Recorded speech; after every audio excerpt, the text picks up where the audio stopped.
In this vlog, there will be an analysis of the novel My Name is Leon by Kit DeWolf. It will cover features such as setting and character, and the two characters I have chosen are Maureen and Carol. It will also discuss the use of 3 literary techniques throughout the novel, as well as historical and biographical context that impact this novel. The first section I will be talking about is character. In her novel, My Name is Leon, DeWolf represents Maureen's character by focusing on her attention to caring for the children she looks after. This is especially prevalent with how she looks after the 2 child characters, Jake and Leon. One of the ways DeWolf represents this idea of Maureen being an active caregiver for the children is contrasting it to Carol being a passive caregiver. An example of this contrast being prevalent in the novel can be seen when Carol arrives at the house. She tells Leon, "How's my little boy?" but she isn't looking at him. This could be seen as DeWolf showing the inattention that even though it's been a long time since she and Leon have been apart, she's still not focused and is viewed as preoccupied. This shows us Carol's actions come across as being distracted, such as looking through her bag and talking whilst instead of focusing on him in the interaction, whereas in this interaction Maureen is focused on Leon and how he is feeling. This is evident when Maureen says, "You're frightening, Carol, pull yourself together," because in this interaction she was not thinking of how it would affect him, and she was presented as being quite selfish and worrying about herself. When DeWolf represents the interactions between Maureen and Leon, she makes these a massive contrast to the interactions with Carol.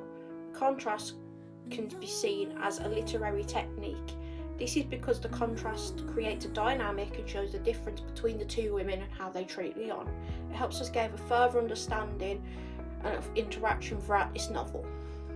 Maureen has the background for caring for many children, and this creates an understanding.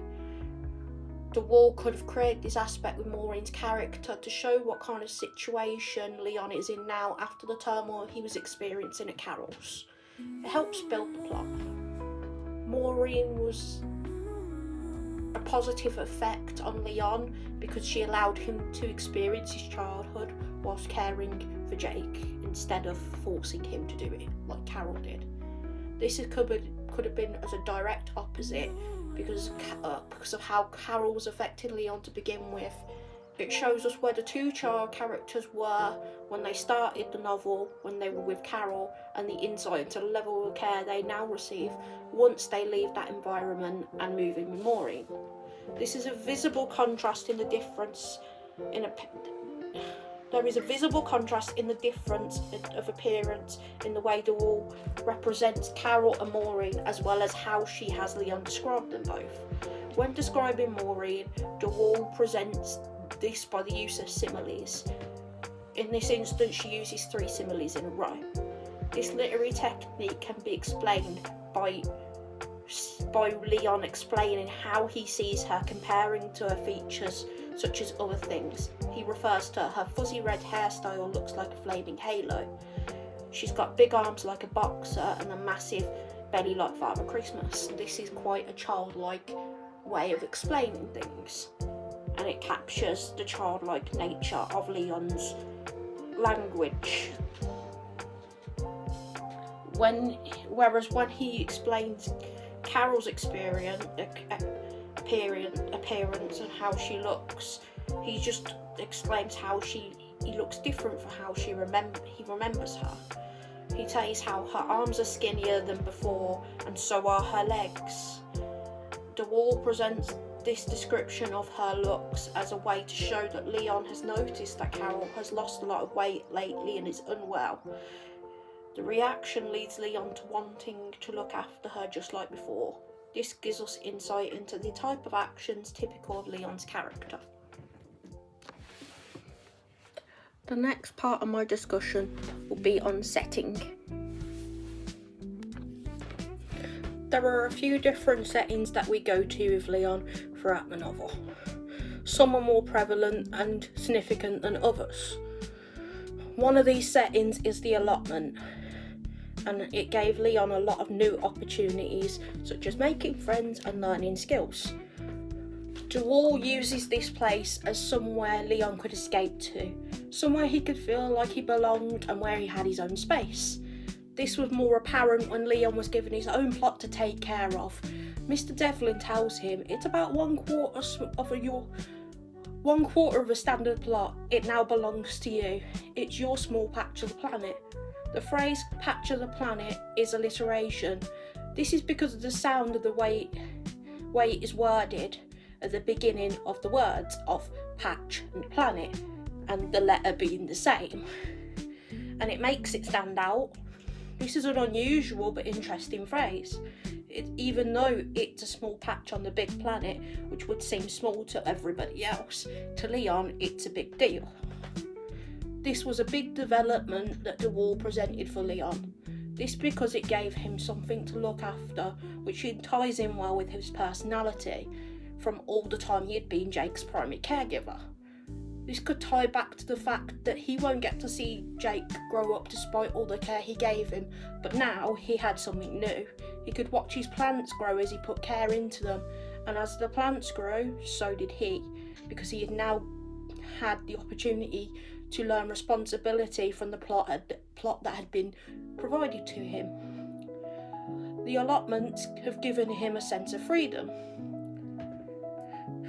This sense of freedom only came around after the zebra had given him a bike.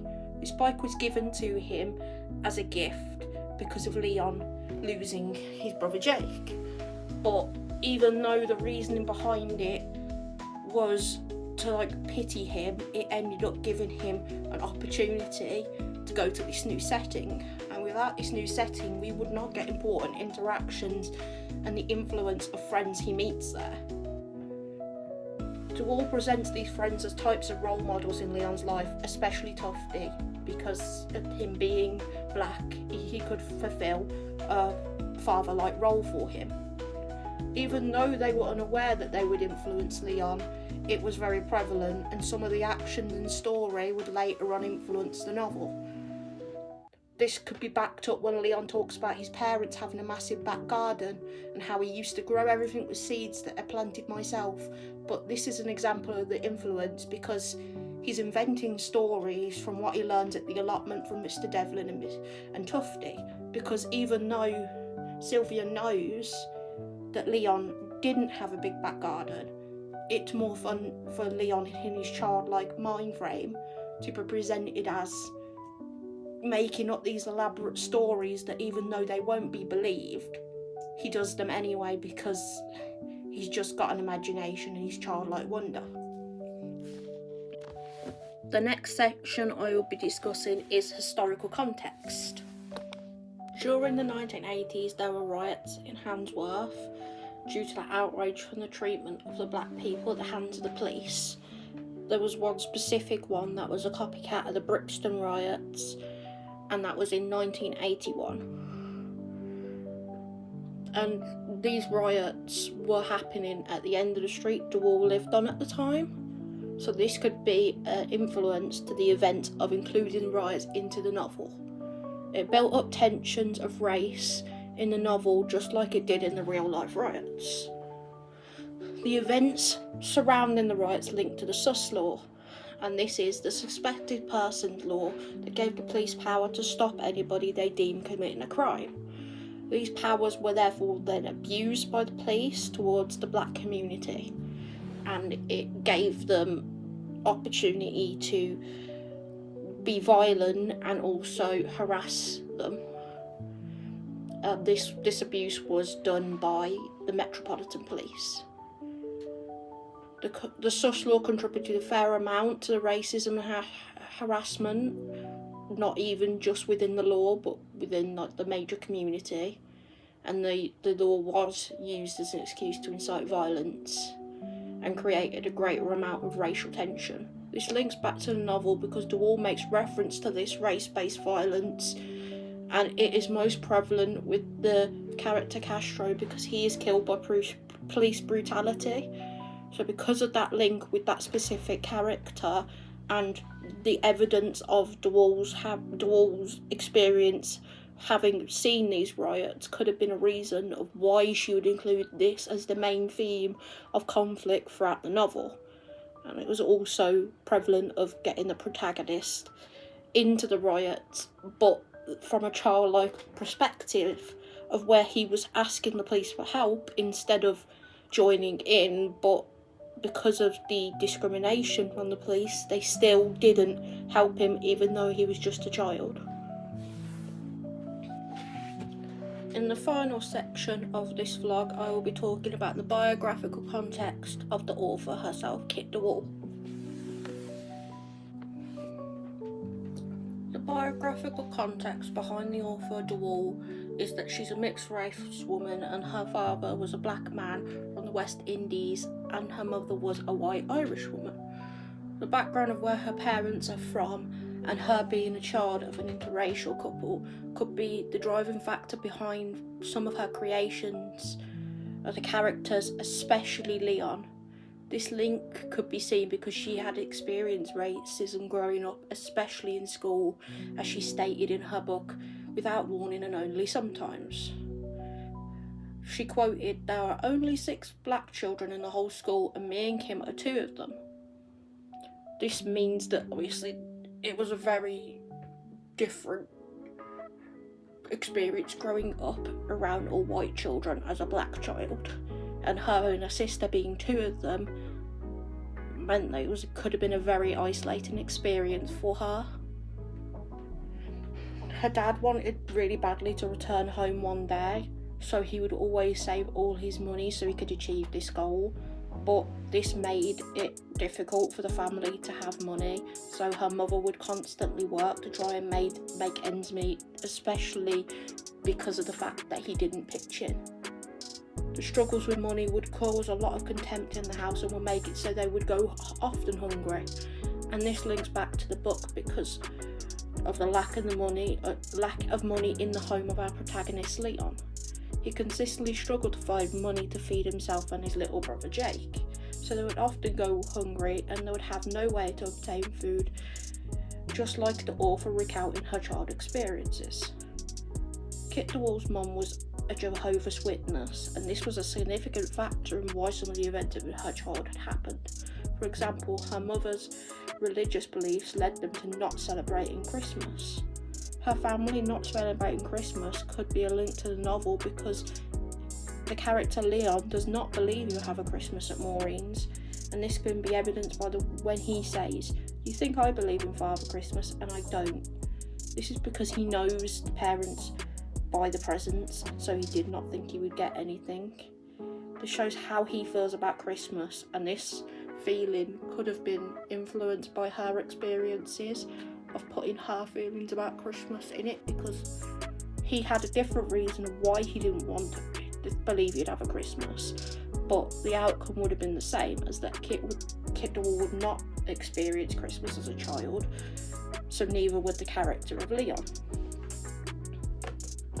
And overall you can see a lot of her experiences are rooted back into the book. Where you look into her biography, you can see a lot of the influences of why she could have made Leon the way he was and how she could have got inspiration for that. Overall, this novel has a lot of themes and ideas that link back to the author's personal experiences. It has a lot of prevalent links to her own life throughout the entire novel, and it clearly is intertwined with her own experiences. This is especially obvious when she was creating the characters and their lives. One character that you can see this especially is with Leon and his difficult background being synonymous with hers.